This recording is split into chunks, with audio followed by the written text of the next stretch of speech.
यूसुफ ज़ई साहब, वैसे ये बड़ी तशवीशनाक बात है। ये किस तरह की एक सोच है जो कि प्रिवेल करती है भारत में। भले वो अभी सियासी तनाजुर में इस तरह का बयान दाग रहे हैं, लेकिन उनके मुआशरे में ये जो सराहियत कर रही है कि दहशत गर्दी, जुल्म और शरंगेज़ी, इस तरह के बयानिए को वहाँ की मैसेज को मतलब है कि कन्विंस किया जाता है कि वो सपोर्ट करें हमें और हमें सियासी फ़ायदा दें, और वो एक्सेप्ट करते भी हैं। मुसलमान मुखालिफ बयानिया, शरंगेज बयानिया, ये उनका चलता है तभी तो इस्तेमाल किया जाता है। ये कितना खतरनाक है।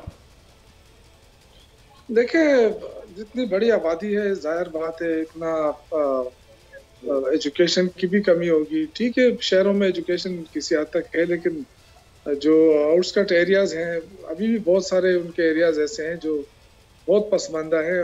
बहुत मुश्किलात हैं, लोगों को रोजगार के मौके नहीं है वहाँ पे। और तो ये सारी चीज़ें हैं, लेकिन बदकिस्मती है कि जो हिंदू तवा के जो नारा उन्होंने लगा के लोगों को उसके पीछे ट्रक की बत्ती के पीछे लगाया है, आज तक वो अपने हिंदुओं के लिए भी कुछ नहीं कर पाए। लेकिन ये एक नारा लगा के वोट हासिल करने के लिए ये एक अट्रैक्टिव नारा है कि जी मुसलमान ये है फिलहाल। अब एक मुसलमान की बात तो नहीं, अब तो ये जितने भी वहाँ अकलियत रह रहे हैं उनका जीना आराम हो गया है। अब वो आप देखें कि पूरी दुनिया के अंदर इनके खिलाफ मुजाहरे होते हैं।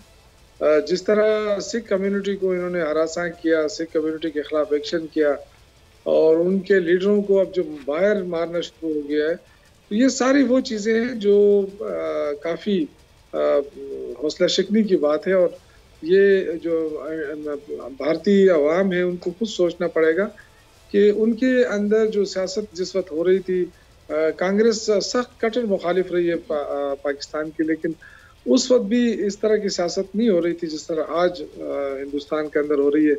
और जो वहाँ जितनी कौमियतें रहती हैं उन सब के बीच में एक बहुत बड़ी तफरीक और नफरतें पैदा की जा रही है।